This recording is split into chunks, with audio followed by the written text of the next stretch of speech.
Chapter 4. Jenny brought her arms out from under the blanket and put them behind her neck. It was icy cold in the room and dark. No ray of light came through the shutters. She struck a match and looked at her watch. It was nearly 7.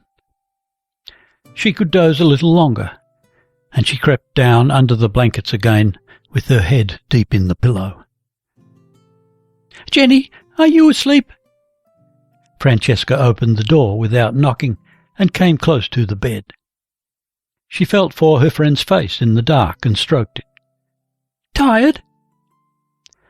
"No, I am going to get up now." "When did you come home?" "About 3 o'clock. I went to Prati for a bath before lunch and ate at the Ripetta, you know. And when I came home, I went to bed at once. I am thoroughly rested. I will get up now." "Wait a moment. It's very cold. Let me light the fire." Francesca lighted the lamp on the table. "Why not call the Signora?" "Oh, Seska, come here. Let me look at you." Jenny sat up in bed. Francesca placed the lamp on the table by the bed and turned slowly round in the light of it. She had put on a white blouse with her green skirt and thrown a striped scarf about her shoulders. Round her neck she wore a double row of deep red corals, and long polished drops hung from her ears. She pulled her hair laughingly from her ears to show that the drops were tied to them by means of darning wool. "Fancy!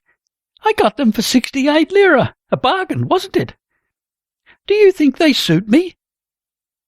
"Capitally. With that costume, too.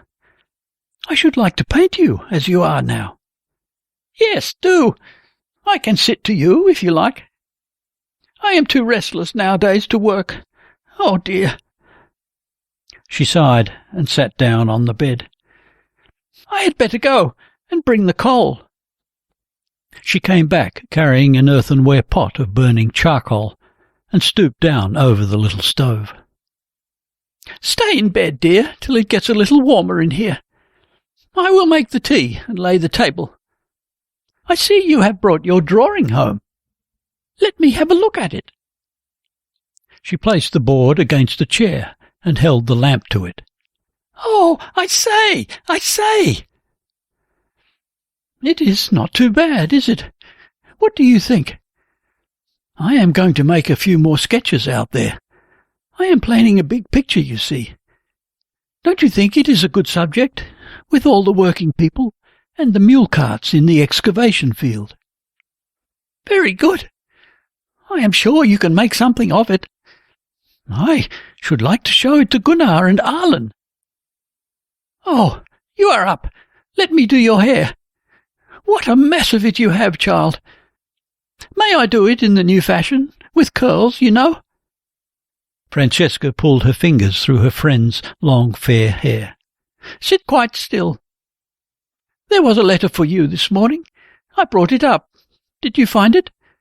It was from your little brother, was it not?" "Yes," said Jenny. "Was it nice? Were you pleased?"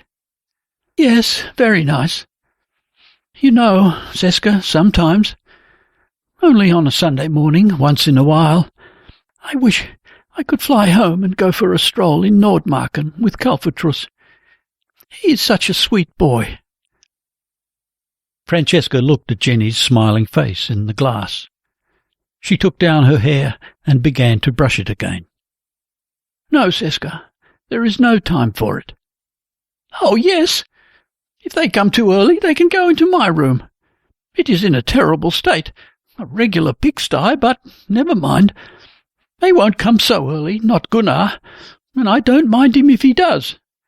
And not Arlen either, for that matter. He has already been to see me this morning. I was in bed, and he sat and talked. I sent him out on the balcony while I dressed, and then we went out and had a good meal at Tre Ray.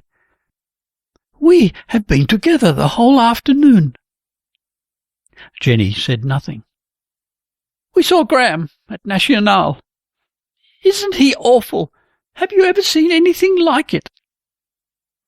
"I don't think he is bad at all.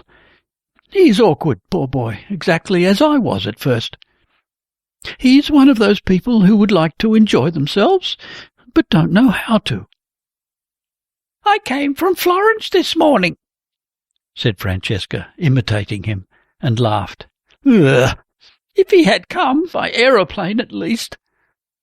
"You were exceedingly rude to him, my dear. It won't do. I should have liked to have asked him here tonight, but I dared not because of you. I could not take the risk of your being discourteous to him when he was our guest."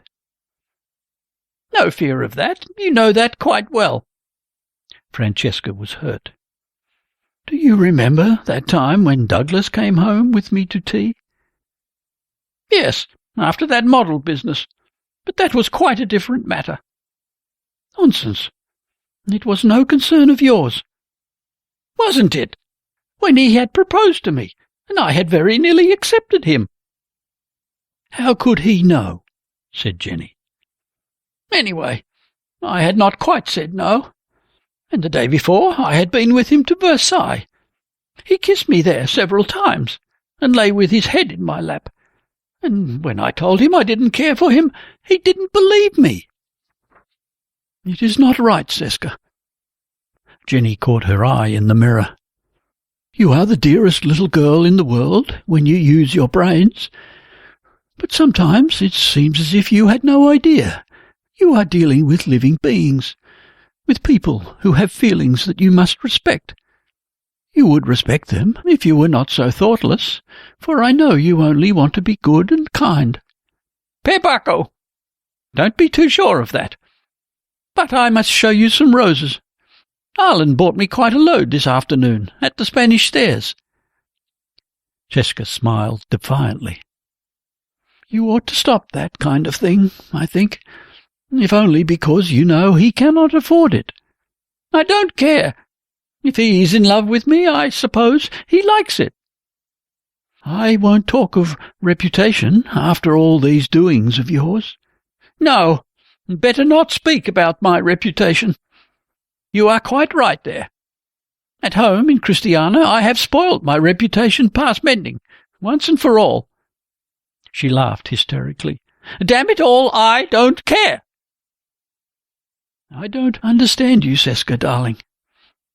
You don't care for any of these men. Why do you want— And as to Arlen, can't you see he is in earnest? Norman Douglas, too, was in earnest. You don't know what you are doing. I really do believe, child, that you have no instincts at all."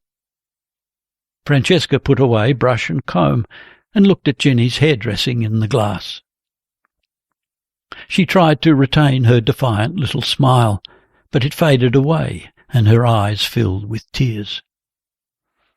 "I had a letter this morning, too." Her voice trembled. "From Berlin, from Borghild." Jenny rose from the dressing-table. "Yes, perhaps you had better get ready. Will you put the kettle on, or do you think we'd better cook the artichokes first?" She began to make the bed. "We might call Marietta, but don't you think we had better do it ourselves?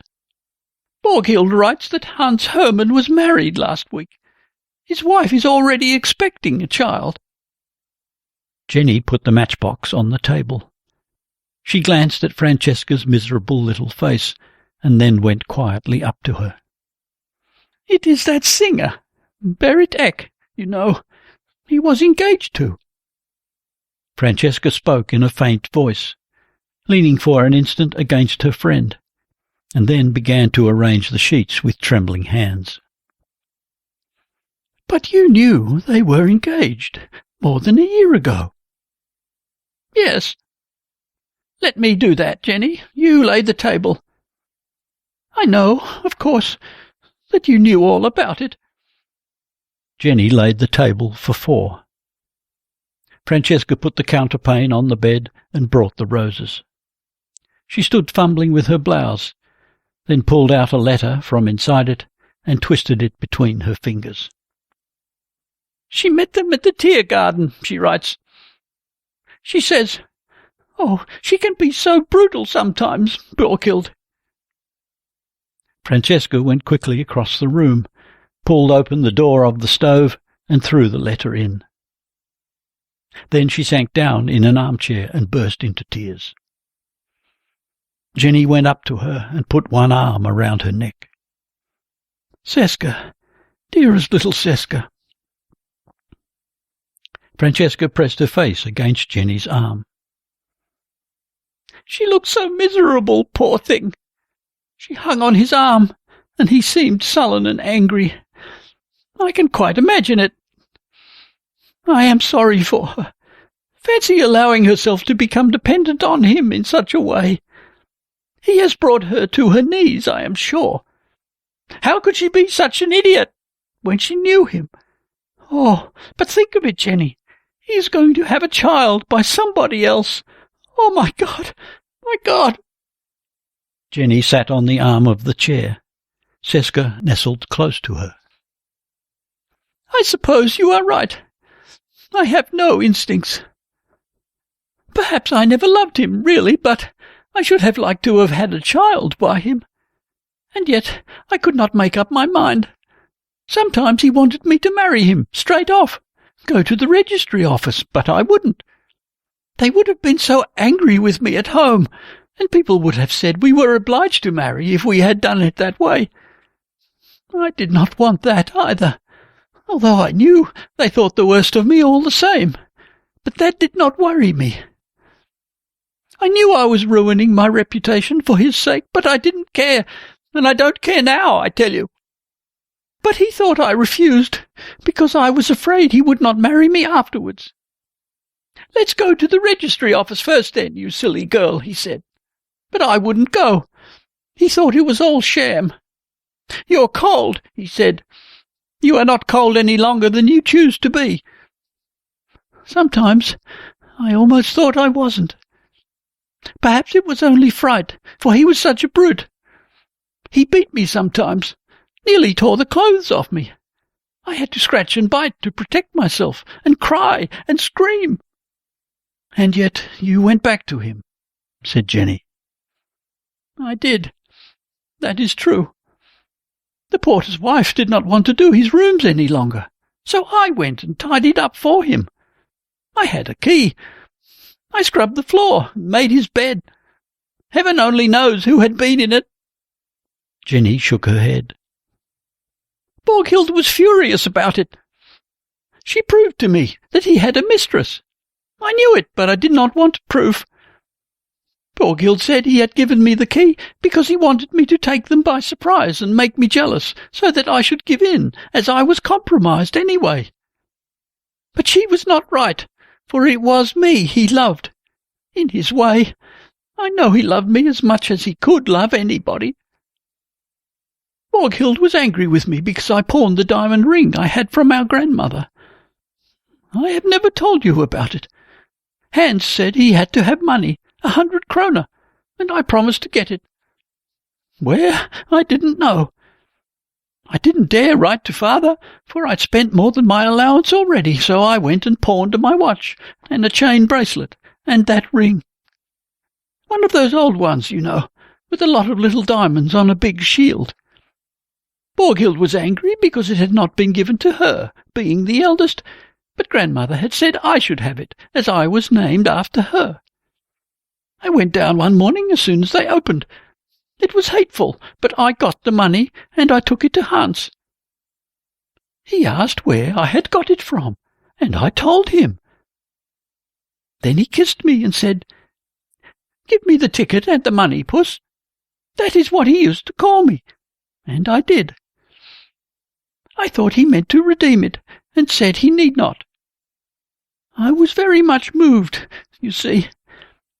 'I will settle it another way,' said Hans, and went out. I stayed in his rooms and waited. I was very excited, for I knew he wanted the money, and I decided to go and pawn the things again the next day. It would not be so horrid a second time. Nothing more would be difficult. I would give him everything now.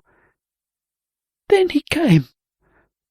And what do you think he had done?" She laughed amidst the tears. "He had redeemed the things from the loan office and pawned them with his private banker, as he called him, who gave more for them.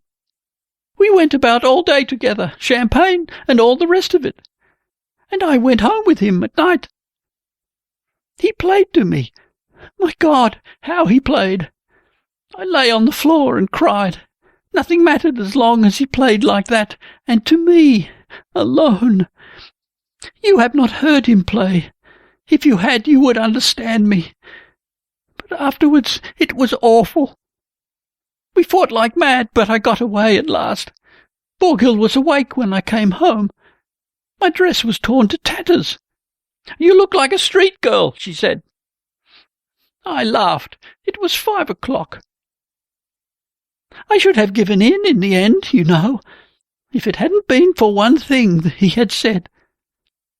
Sometimes he used to say, 'You are the only decent girl I have met. There is not a man who could get round you. I respect you, Puss.' Fancy! He respected me for refusing to do what he begged, and worried about me constantly. I wanted to give in, for I would have done anything to please him. But I could not get over my scare. He was so brutal, and I knew there were others. If only he had not frightened me so many times, I might have given up the struggle, but then, of course, I should have lost his respect. That is why I broke with him at last, for wanting me to act in such a way that he would despise me." She nestled close to Jenny, who caressed her. "Do you love me a little, Jenny?" "You know I do, darling child." "You are so kind. Kiss me once more. Gunnar is kind too, and Arlen. I shall be more careful. I don't wish him any harm. Besides, I may marry him, as he is so fond of me. Arlen would never be brutal. I know that. Do you think he would worry me? Not much, and I might have children. Some day I will come into money, and he is so poor. We could live abroad, and we could both work. There is something refined about all his work, don't you think? That relief of the boys playing, for instance, and the cast for the Almquist monument. Not very original, perhaps, in composition, but so beautiful, so noble and restful, and the figures so perfectly plastic." Jenny smiled a little and stroked the hair from Francesca's forehead. It was wet with tears. "I wish I could work like that, always. But I have those eternal pains in my heart and my head. My eyes hurt me too, and I am always dead tired." "You know what your doctor says. Only nerves, every bit of it. If only you would be sensible." "I know. That is what they all say, but I am afraid. You say that I have no instincts. Not in the way you mean, but I have them all right in another way. I have been a devil all this week. I know it perfectly well. But I have been waiting all the time for something awful I knew was going to happen. You see, I was right." Jenny kissed her again. "I was down at St. Agostino tonight. You know that image of the Madonna that works miracles? I knelt before it and prayed to the Virgin. I think I should be happier if I turned Catholic. A woman like the Virgin Mary would understand. I ought really never to marry. I ought to go into a convent. Siena, for instance. I might paint copies in the gallery and earn some money for the convent. When I copied that angel for Melozzo da Forlì in Florence, there was a nun painting there every day. It wasn't so bad." She laughed. I mean, it was awful. I hated it. But they all said my copies were good, and so they were. I believe I should be happy in that way. Oh, Jenny, if I only felt well and were at peace in my mind. But I am so bewildered and frightened. If I were well, I could work, always. And I'd be so good and nice. You don't know how good I could be. I know I am not always good. I give in to every mood when I feel as I do at present. I am going to stop it. If only you will love me, all of you, but you especially. Let us ask that Gram here. Next time I see him, I'll be so nice and sweet to him, you'll see. We'll ask him here and take him out, and I will do anything to amuse him. Do you hear, Jenny? Are you pleased with me now? Yes, Seska dear. Gunnar does not think I can be serious, she said pensively. Oh, yes, he does. He only thinks you are very childish. You know what he thinks of your work. Don't you remember what he said in Paris about your energy and your talent? Great and original, he said. He did not think lightly of you that time. Gunnar is a nice boy, but he was angry with me because of Douglas. Any man would have been angry with you. I was, too. Francesca sighed and sat quiet an instant. How did you get rid of Gram? I thought you would never be able to shake that fellow off. I thought that he would come home with you and sleep here on the sofa. Jenny laughed. Oh, no. He went with me to the Aventine and had breakfast. Then he went home. I rather like him, you know. Dio mio! Jenny, you are abnormally good. Have you not got enough to mother already with us? Or have you fallen in love with him? Jenny laughed again. I don't think there is much chance for me. I suppose he will fall in love with you, like the rest, if you are not careful. They all do, it seems. Heaven only knows why. But they soon get cured, and then they are angry with me afterwards. She sighed. They heard steps on the stairs. That is Gunnar. I am going into my room a little. I must bathe my eyes. She passed Hagen in the door with a short greeting as she hurried away. He shut the door and came into the room. You are all right, I see. But so you always are. You are an extraordinary girl, Jenny. I suppose you have been working all the morning. And she? He pointed towards Seska's room. In a bad state, poor little thing. I saw it in the papers when I looked in at the club. Have you finished the study? Show it me. It is very good. Hagen held the picture to the light and looked at it for some time. This part stands out beautifully. It is powerful work. Is she lying on her bed crying, do you think? I don't know. She has been crying in here. She had a letter from her sister. If I ever meet that cad, said Hagen, I shall find some pretext to give him a sound thrashing.